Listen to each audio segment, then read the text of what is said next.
Hi అండి. నమస్తే. ఈరోజు నేను పాలకూరతో పూరి చేసి చూపిద్దాం అనుకుంటున్నాను. పాలకూరని తీసుకున్నాను నేను ఒక 3 కట్టలు. ఆహ్, చూడండి ఇంత పొడుగ్గా కాడలతో సహానే ఉడికించుకుంటాను. దీన్ని ఫ్రెష్‌గా కడిగి పక్కన పెట్టేసుకుందాము. ఇప్పుడు మనం ఆహ్, ఒక బౌల్‌లో అంటే ఒక బేసన్‌లో గోధుమ పిండి తీసుకుంటున్నాను నేను. మైదా కాదండి, గోధుమ పిండి 2 కప్పులు తీసుకున్నాను నేను.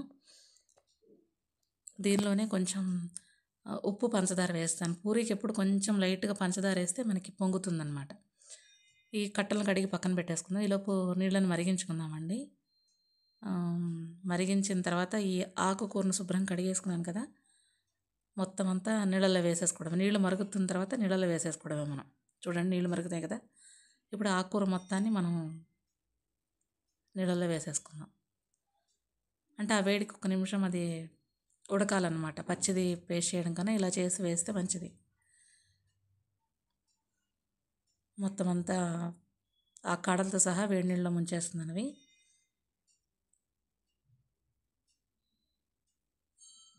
ఒక్క నిమిషం అంటే ఒక పొంగు వచ్చేంత వరకు ఉంచి మనం స్టవ్ ఆఫ్ చేసేసుకోవడమేనండి. చూడండి ఒక ఉడక వస్తుంది కదా పైకి అలాగా ఒక పొంగు వచ్చిన తర్వాత మనం ఆఫ్ చేసేసుకోవడమే అనమాట. దీన్ని ఇంకా మనం స్ట్రైనర్లో వేసేసుకొని నీళ్లు వడగట్టుకోవాలి. ఇప్పుడు ఈ పిండిలో నేను మీకు చూపించాను కదా పిండి, గోధుమ పిండి. దీనిలో ఇప్పుడు మనం ఒక స్పూను పైనే నేను ఉప్పు వేస్తున్నాను. తర్వాత పంచదార.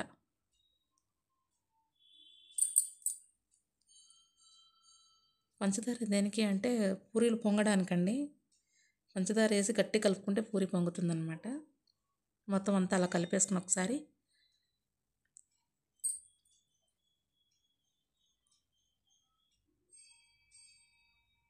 ఇదంతా ఉప్పు ఒకసారి కలిపేసుకుని పక్కన పెట్టేసుకోవాలి. ఇప్పుడు దీనికి ఇప్పుడు మనం స్ట్రైన్ చేసుకుందామని చెప్పాను కదా, ఆకులు తీసేసుకొని జాలి బుట్టలో వేసేసుకోవాలి. నీళ్ళంతా మనకి కిందకి దిగితే కింద ఒక ప్లేట్ కూడా పెట్టుకోవాలి. చూడండి ప్లేట్ పెట్టాను, కింద నీళ్ళంతా దిగిపోతాయి అన్నమాట. ఇది వేడి మీద వేసుకోవచ్చు, చల్లారిన తర్వాత కూడా వేసుకోవచ్చు అండి. మిక్సీ తొందరగా అయిపోతుంది.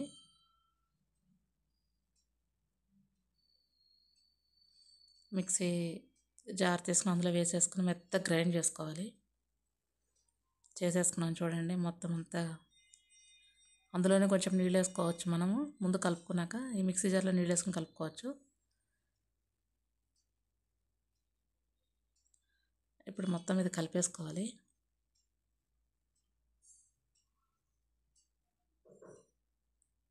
మనం నీళ్లు కొంచెం చూసుకునే కలుపుకోవాలండి, ఎందుకంటే మరీ పలుచగా అయితే పూరీలు మనకు పొంగవు, గట్టిగానే ఉండాలి పిండి. పిండి అనేది ఎప్పుడు మనకి కొంచెం గట్టిగా ఉండాలి. చూడండి అలా గట్టిగా కలుపుకోవాలి. మెత్తగా అయితే చపాతీకిను, గట్టిగా అయితే పూరీకి అనమాట. అలా కలిపేసుకోవాలి. ఒత్తుకోవడానికి కొంచెం వైట్ పిండిని కూడా మనం పక్కన పెట్టుకోవాలి. ఇదిగోండి కొంచెం ఒత్తుకోవడానికి పక్కన పెట్టుకున్నాను. ఇప్పుడు దీన్ని చిన్న చిన్న బాల్స్గా చేసేసుకుని పక్కన పెట్టుకున్న తర్వాత ఒక్కొక్కటి ఇలా తీసుకుంటూ ఆ పిండి మీద అలా స్టఫ్ చేసుకుంటూ మనం ఒత్తుకోవాలి.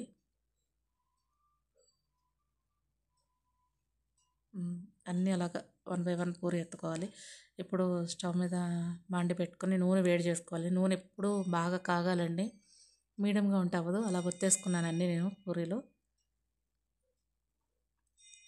ఇప్పుడు ఒక్కొక్క పూరి వేస్తాను అనమాట. ఫస్ట్ ఎప్పుడైనా ఒక చిన్న ముక్క వేసి చూస్తే అది పైకి వచ్చేస్తే వెంటనే వేయచ్చు. చూడండి ఇప్పుడు ఇలా ఉండాలన్నమాట. వేసిన వెంటనే పైకి వస్తే మనం పూరి వేసుకోవచ్చు.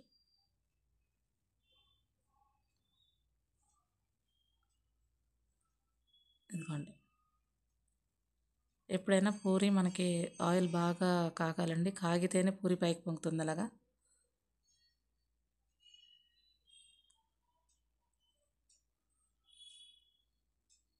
ఇలా అన్ని రకాలు చేసుకోవచ్చండి. బీట్రూటు, క్యారెట్, పాలకూర, చుక్కకూర మొత్తం ఆకుకూరలతో ఎక్కువ చేసుకుంటే హెల్తీ. ఎప్పుడన్నా ఒక్కసారి మనం చేసుకునే నెలలో ఒకసారి 2 సార్లు ఇట్లా ఆకుకూరలతో వెరైటీ చేసుకుంటే బాగుంటుంది.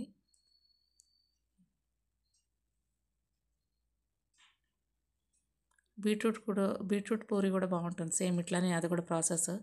దాన్ని పచ్చిది వేసుకోవచ్చు, దాన్ని కూడా లైట్గా ఉడకబెట్టుకొని గ్రైండ్ చేసుకుని కూడా వేసుకోవచ్చు, సేమ్ పాలకూరలానే. ఏదైతే పిండి కలిపిన బౌల్ ఉందో అందులోనే వేసుకుంటాను మళ్ళీ. అట్లా ఒకదాని తర్వాత ఒకటి వేసుకుంటూ మనం పొంగించుకోవాలండి. నేను వీడియో షూట్ చేసినప్పుడు సరిగ్గా పొంగలేదు, కానీ తర్వాత మాత్రం బాగా పొంగినాయి నాకు పూరీలు.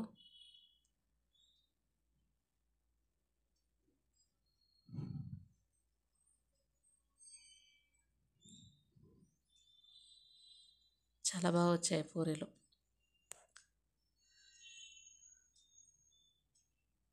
అంతేనండి, పూరీలన్నీ మనం ఇలాగ రెడీ చేసేసుకొని పెట్టుకొని ఏ కూర ఉంటే అంటే మనం ఇంట్లో ఏ కూర చేసుకున్నా దాంతో బాగుంటుంది.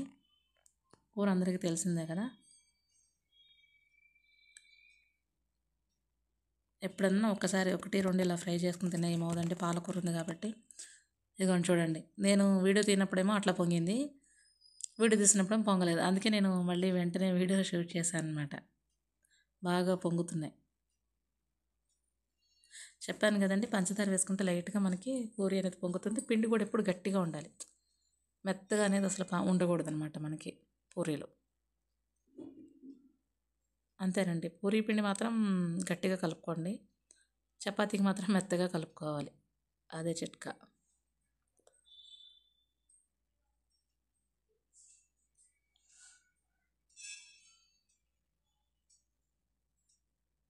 చూడండి, అన్ని పూరీలు అలా రెడీ చేసేసుకున్నాను, మొత్తం అయిపోయినాయి అనమాట,